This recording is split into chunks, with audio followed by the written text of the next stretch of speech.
ओम शांति। आज मीठे मीठे शिव बाबा ब्रह्मा के तन द्वारा कहते हैं, मीठे मीठे बच्चे, तुम बहुत लकी बच्चे हो। तुम लकी क्यों हो? क्योंकि तुमने किसको पहचाना है? तुमने बाप को पहचाना है ना। हाईएस्ट से हाईएस्ट भगवान को पहचाना है, इसलिए तुम हाईएस्ट भी हो। और तुम लकी हो क्योंकि तुम्हारा भाग्य की रेखा कौन लिख रहे हैं? स्वयं उच्च से उच्च भगवान। इतना निश्चय है कि बरोबर हम भगवान के मत पे चल के अपने भाग्य की लकीर बहुत ऊंची बना रहे हैं। लोग कहते हैं ना, जब भगवान बुद्धि बांट रहा था, भाग्य बांट रहे थे, तो अब सो रहे थे क्या? अभी प्रैक्टिकल में वही समय चल रहा है। अभी इस समय परमात्मा बच्चा दे रहे हैं ना। हम आत्माओं में शक्तियां जो हमें चाहिए जीवन जीने के लिए, गुण जो चाहिए, समझ जो चाहिए, यही भाग्य है ना। बाबा हमें ज्ञान गुण शक्तियां दे रहे हैं। जितना हम उनको समझ के जीवन में धारण करके चलेंगे, उतना हमारी भाग्य की लकीर हम आपे ही खींचेंगे ना। परमात्मा भाग्य की लकीर खींचे, अर्थात हमें ये सब ज्ञान दे रहे हैं। जितना मैं उसको समझ के जीवन में धारण करके चलूंगी, उतनी मेरी भाग्य की लकीर बहुत अच्छी, बहुत ऊंची, बहुत समय के लिए मैं अपने आगे जीवन में कभी दुखी शांत नहीं होगी। कभी मुझे कोई बीमारी नहीं होगी, कभी मुझे कोई दुख नहीं होगा, कभी मुझे किसी भी प्रकार की विकार बुराइयां मुझे आत्मा को टच भी नहीं कर सकेंगी। मन बुद्धि जैसे तो इन विकार बुराइयों से मुक्त हो जाएगी। तो इतनी हाईएस्ट स्थिति प्राप्त करने के लिए बाबा सिर्फ हमें कितना इजी पुरुषार्थ बता रहे हैं। क्या कह रहे हैं कि बस मेरे साथ रहो। और बाबा क्या कर सकते हैं? बाबा कहते हैं, मैंने देखा है भक्ति में तुमने बहुत मेहनत की है। सन्यासियों ने तो बहुत मेहनत की है। कितना वो जंगलों में जाके तप करते हैं। अभी तो नहीं करते हैं, पर जब करते थे तो कितना करते थे ना। खाना नहीं खाना, ये नहीं करना, बस भगवान को याद करके अपनी पवित्रता को थमाने के लिए, उससे विजय प्राप्त करने के लिए, शक्तियों के लिए कितना मुझे याद करते थे।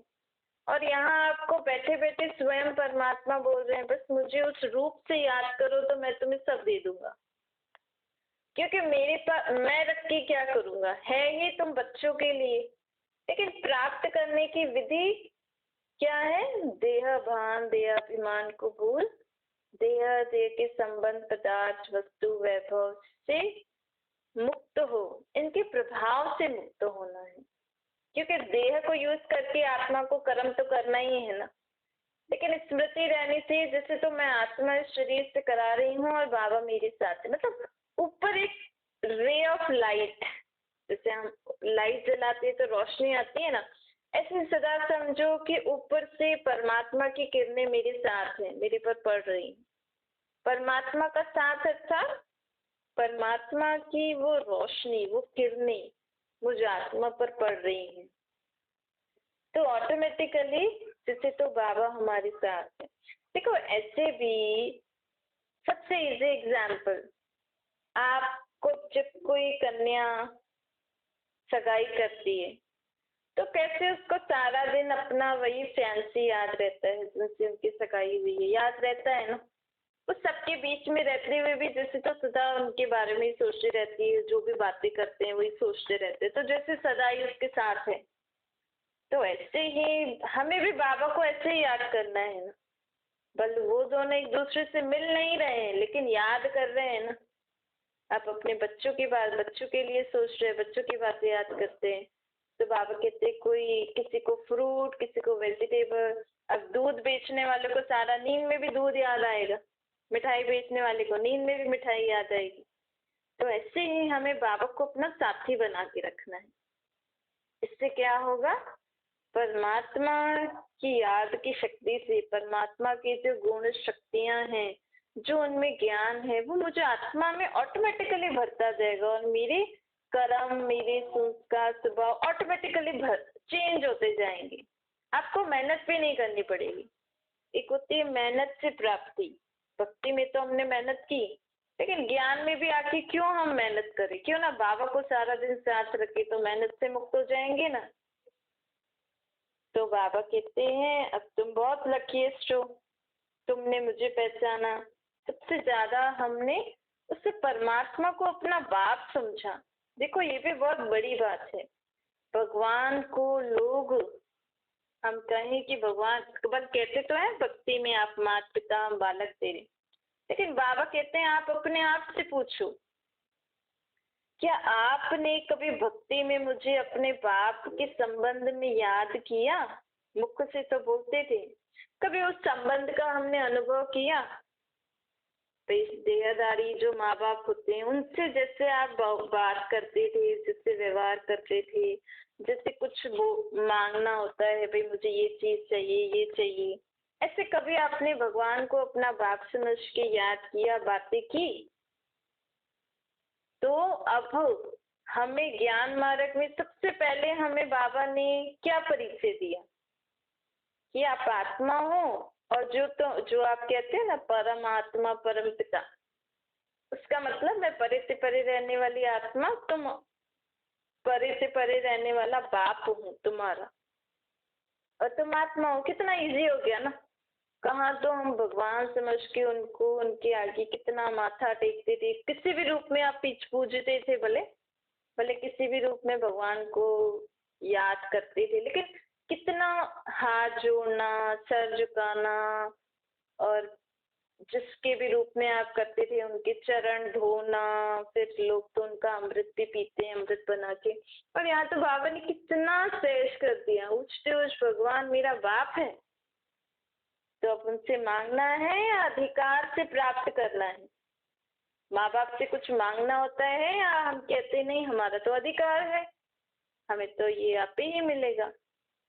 तो यहाँ हम कितने लकीएस्ट बच्चे हैं कि हमने उस परमात्मा को पहचान, मैं उसका बच्चा बन गया और वो मेरे बाप बन गए।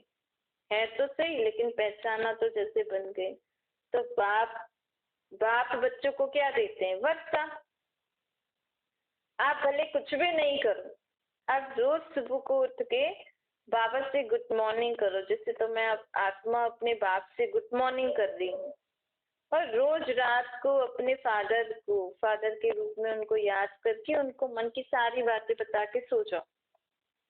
कई बार होता है ना, माँ बाप बहुत बिजी होते हैं या बच्चे बहुत बिजी होते हैं, तो सुबह और रात को ही मिलन होता है, बाकी सारा दिन नहीं होता है। याद रहता है लेकिन मिलते नहीं। ऐसे ही चलो आपकी गृहस्थी है, आपको धंधा है, आप बीच बीच में बाबा को कर्म करके नहीं याद कर सकते, सुबह और रात को तो कर सकते हो ना। वो तो समय आपका इंडिविजुअल, सोते समय तो आपको कोई काम नहीं करना पड़ता है ना, तो सोने से पहले 5 मिनट बाबा को दोगे तो क्या हो गया? तो सुबह को उठोगे, उठते ही तो काम नहीं करते, तो आप देरी से नहीं उठो, थोड़ा जल्दी उठ के 5 मिनट पहले बाबा को दो। 10 मिनट, सारे दिन में 10 मिनट तो दो कम से कम। तो बाबा कहते इतना उच्च से उच्च बाप को आपने पहचाना, अपना बाप माना, तो वर्षे के अधिकारी तो हो गए ना, तो आप लकीस्ट हो गए ना। तो ऐसे अपने भाग्य को पहचानो कि हमने अब किसको पहचाना है, हम किसके मत पे चल रहे हैं, हम किसकी मत रोज रोज सुन रहे हैं, और इस मत पे चलने से हमें क्या प्राप्ति होने वाली है। भाई और सत्संगों में अगर आप और ज्ञान या जो भी आप भक्ति का करते हैं, उनसे क्या प्राप्ति होती है आपकी? कोई ना कोई मन में इच्छा होती है वो पूरी हो जाए, गुरु से कोई ना कोई की इच्छा होती है हमें धन हो, हमारा पैसा हो, फलाना हमारा दुख हो, या जो भी ऐसा होता है, जो भी कामना होती है। लेकिन यहाँ बाबा का ज्ञान सुनने से हमें क्या प्राप्ति हो रही है? 21 जन्मों का वर्षा मिल रहा है। आत्मा में अभी तो वर्षा भर ही रहा है गुण शक्ति और ज्ञान का, लेकिन इसके बदले हमें सत्य त्रेता में हमें स्थूल की धन संपत्ति मिलेगी, वो वर्षा भी मिलेगा। यहाँ बाबा हमें कौन सा वर्षा दे रहे हैं? गुण शक्ति और ज्ञान का। जितना मुझ आत्मा में ये गुण शक्तियां ज्ञान भर जाएंगी, जितना मेरे मन के विचार परमात्मा के विचारों जैसा हो जाएंगे, बुद्धि मेरी परमात्मा जैसी हो जाएगी, संस्कार मेरे अच्छे रहम भाव क्षमा भाव वाले हो जाएंगे, दाता बन के संस्कार, उतना यही ज्ञान गुण शक्तियों के रतन हमें सत्युग में स्थूल धन संपत्ति के रूप में मिलेंगे। क्योंकि वहां तो कोई कागज के नोट नहीं होते हैं, वहां तो रतन होते हैं, ऐसे पैसे के सिक्के जो होते हैं ना, सोने, आपने देखा होगा दिवाली पे लोग पूजन करते हैं, वो असल में वहां की करेंसी होती है। वो एग्जैक्टली तो यहाँ नहीं है, यहाँ तो लोगों ने ऐसे बनाई होगी, पर जैसे अभी कौरव गवर्नमेंट, जैसे गांधी कौरव गवर्नमेंट अर्थात गवर्नमेंट का राज्य, ये गवर्नमेंट का राज्य अर्थात कौरवों का राज्य, ये अभी गांधी जी से शुरू हुआ। इससे पहले तो राजा रानी का राज्य चलता था ना हर स्टेट पर अपने, उससे पहले द्वापर से शुरू हुआ अलग अलग स्टेट के राजा रानी, उससे पहले राम सीता त्रेता में थे।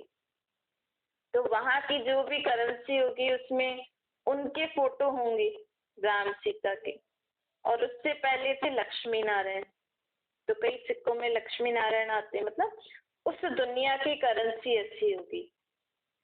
तो ये सब बाबा कहते हैं ये सब हमें वहां पे इतना धन कैसे मिलेगा, क्योंकि सत्युग में तो गोल्ड तो अथाह होगा पूरी दुनिया में, भारत में ही दुनिया होगी, लेकिन सोने की खानियां तो अलग अलग जगह होंगी। लेकिन उन खानियों में से मैं कितना धन उठा सकूंगी, हालांकि हमें वो रोकने टोकने वाला कोई नहीं है, आपको जितना धन चाहिए ले लो, लेकिन मेरा हाथ कितना धन ले सकेगा, जितना मैं अभी अपने आत्मा में ये गुण शक्तियां ज्ञान भर रही हूँ, उतना ही मैं आत्मा वहां से धन लूंगी और उसमें ही मुझे तृप्ति होगी। मेरे आंखों के सामने बहुत सारा सोना होगा, लेकिन मेरी इच्छा नहीं होगी कि मैं लूं, क्योंकि जितना आत्मा में भाग्य अभी हम भरेंगे बाबा से वर्षा लेंगे, उतना ऑटोमेटिकली हम वहां पे उतना ही धन लेंगे, हम उससे ज्यादा ले ही नहीं सकेंगे और ना ही हमारी इच्छा होगी। तो अब हम कितने लकीस्ट बच्चे हैं कि हमें सत्य त्रेता का वर्षा हमें अभी मिल रहा है। लोग टेंशन कर रहे हैं आगे क्या होगा, हम आगे अपने बच्चों को, परिवार को, अपना जीवन कैसे पालेंगे, और हम आगे के जीवन के लिए अभी से कमाई कर रहे हैं। तो ये नशा किसको चढ़ेगा? अगर ये बात अगर किसी के मन में या बुद्धि में समझ में आ गया, मन में बैठ गई, बुद्धि में समझ में आ गया, तो आप सोचो इस कलयुगी दुनिया में रहते हुए उस इंसान को टेंशन होगी? नहीं होगी ना। तो इसीलिए बाबा कह रहे हैं जो हम रोज रोज सुन रहे हैं, बाबा को याद कर रहे हैं, और जो हमें परमात्मा की भी पहचान मिली है और उनके कार्य के बारे में हमें पता लगा है, इसके बारे में विचार करो। जब हम इस पे विचार करेंगे हमें निश्चय हो जाएगा, तो आप इस कलयुगी जीवन में जीते हुए भी जैसे तो जीवन मुक्त अवस्था में होंगे, अर्थात इस दुनिया में रहते हुए भी आपको कोई टेंशन, कोई दुख, कोई अशांति, बीमारी होते हुए भी आपको तकलीफ नहीं होगी, क्योंकि आपके पास परमात्मा का 21 जन्मों का वर्षा है। तो इतने लकीस्ट आत्मा अब अपने भाग्य को पहचानो कि मैं कौन सी आत्मा हूँ। सदा ये याद रखना चाहिए कि आखिर मैं कौन सी आत्मा हूँ। मैं शांत स्वरूप, सुख स्वरूप, आनंद स्वरूप, शक्ति स्वरूप, परमात्मा का वर्षा प्राप्त करने वाली, परमात्मा को पहचानने वाली, अपनी आत्मा को पहचानने वाली कि मैं आत्मा कहाँ रहती हूँ। आज दुनिया में साइंस वाले जो होते, साइंटिस्ट जो होते हैं ना, उनको नहीं पता होता है आत्मा कहाँ रहती है। वो ढूंढते हैं, क्योंकि आत्मा के निकलने के जो स्थान है ना वो बहुत सारे होते हैं। कभी मुंह से निकल जाएगी, कभी आंखों से निकल जाएगी, अगर किसी की आंखें खुली रह गई शरीर छोड़ने के बाद तो मतलब आत्मा आंखों से निकल गई, किसी के मुंह से निकल जाती है, किसी के पाँव से निकल जाती है, तो कुछ पता नहीं लगता है कि एग्जैक्ट आत्मा रहती कहाँ है। और यहाँ बाबा का छोटा बच्चा भी होगा ना, वो भी बता देगा मेरी आत्मा कहाँ रहती है और मैं आत्मा कहाँ से आई हूँ, परम धाम का रास्ता भी बता देंगे। और इतने इतने बड़े साइंटिस्ट जो ऊपर की खोज कर रहे हैं वो भी नहीं पहचान सकते कि हम आत्मा ऊपर से कहाँ से आई हैं। जो डॉक्टर वगैरह हैं वो भी नहीं जान सकते कि आत्मा शरीर में रहती कहाँ है। तो बाबा कहते थे कितना ऊंचा ज्ञान, इतनी ऊंची समझ आपको मिली है। आज आप किसी सन्यासी संत से पूछोगे ना भगवान कहाँ रहता है तो क्या बोलेंगे? कण कण में है, आत्मा से परमात्मा है, आप में ही तो परमात्मा है। कहेंगे ब्रह्म महतत्व परमात्मा है। ऐसे भी है, बाबा कहते हैं ये सन्यासी लोग ब्रह्म महतत्व को परमात्मा मानते, कोई नेचर को भगवान मानता है, कोई भगवान को कोई शक्ति मानता है, कोई क्या मानता है, कोई क्या। और यहाँ बाबा का कोई छोटा बच्चा भी उससे पूछो परमात्मा कहाँ रहता है, उसका नाम रूप क्या है, बता देंगे। तो बाबा कहते हैं जो भी आपको बाबा का ज्ञान मिला है, मेरा जो ज्ञान मैं तुम्हें दे रहा हूँ, इसके बारे में एकांत में विचार करो कि आपको परमात्मा इतनी बड़ी शक्ति, जिनको लोग कण कण में ठोक के बैठे हैं, टिक्कर बिक्कर में ठोक के बैठे हैं, जीव जंतु जानवरों में जिसको बोलते हैं कि भगवान सांप में है, भगवान कचरे में है, भगवान पौधों में है, भगवान सूर्य में है, प्रकृति है। अब भगवान की यथार्थ पहचान आपको मिली कि भगवान, जब हम बोल रहे हैं परम पिता परमात्मा, तो वो परे से परे रहने वाली आत्मा है ना, सिंपल। कहते हैं ना भगवान को कहते हैं ना परम पिता परमात्मा। तो जब हम बोल ही रहे हैं परम पिता परमात्मा, तो वो परे से परे रहने वाला पिता है किसका? आत्माओं का। परे से परे रहने वाली आत्मा हम आत्माओं का पिता है, सिंपल। जब हम कह रहे हैं भगवान ऊपर रहते हैं, तो इस सूर्य चांद तारों से भी दूर, सृष्टि की दुनिया से भी दूर, वो निराकारी दुनिया में हम रहते हैं।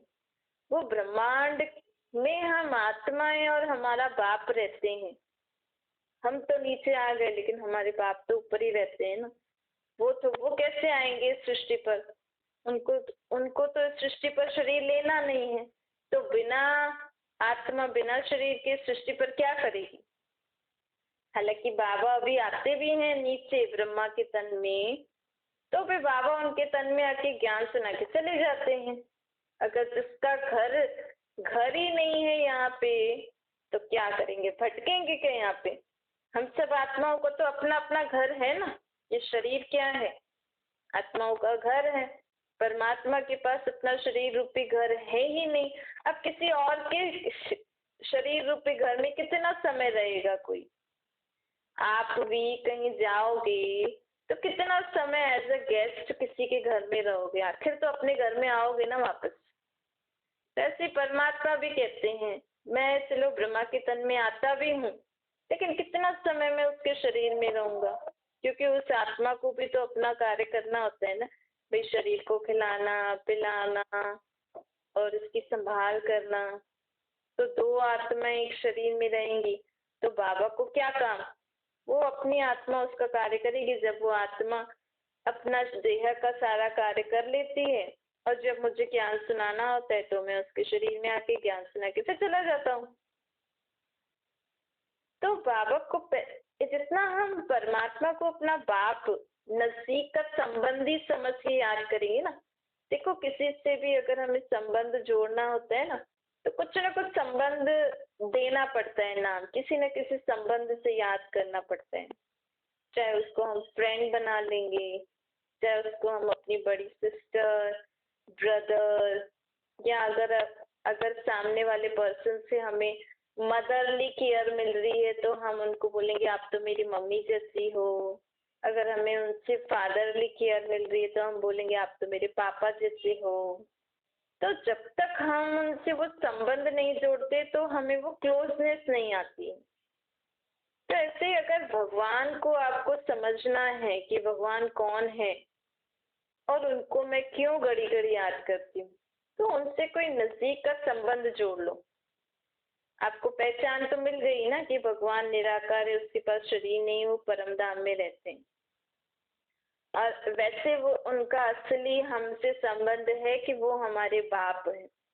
लेकिन अगर आपको बाप का संबंध नहीं भी जोड़ना है तो और कोई भी संबंध से आप उनको सदा अपने साथ रखो तो आप उनके बारे में भी जान सकोगे। भाई जिसके बारे में हमें क्यूरियोसिटी होती है, भाई फलाना कैसे करता है, क्या करता है, क्योंकि होता है ना कि मुझे इसके बारे में जानना है, ये इंसान कैसे रहता है, क्या सोचता है, क्या करता है, कैसे करता है।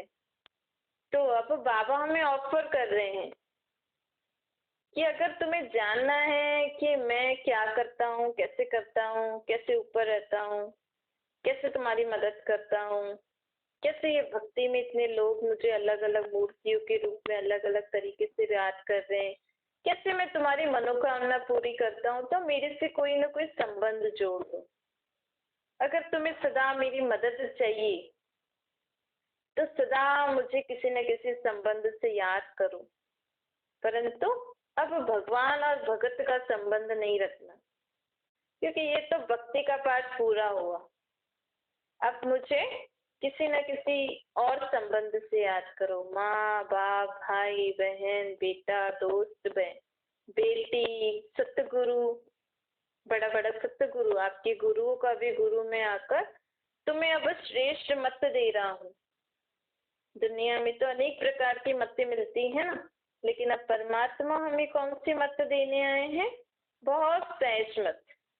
बाबा कहते हैं मैंने देखा है भक्ति मार्ग में आप कितनी मेहनत करते आए हो, अब मैं तुम्हें ऐसी मेहनत दे रहा हूँ, अब मैं तुम्हें ऐसी मत दे रहा हूँ जिसमें मेहनत नहीं है। और वो मत जो है वो ऐसी है कि आप उठते बैठते खाते पीते उसको फॉलो कर सकते। अब कौन सी मत है? सिर्फ अपने को आत्मा समझो और मुझे निराकार रूप में याद करो, बस सिंपल।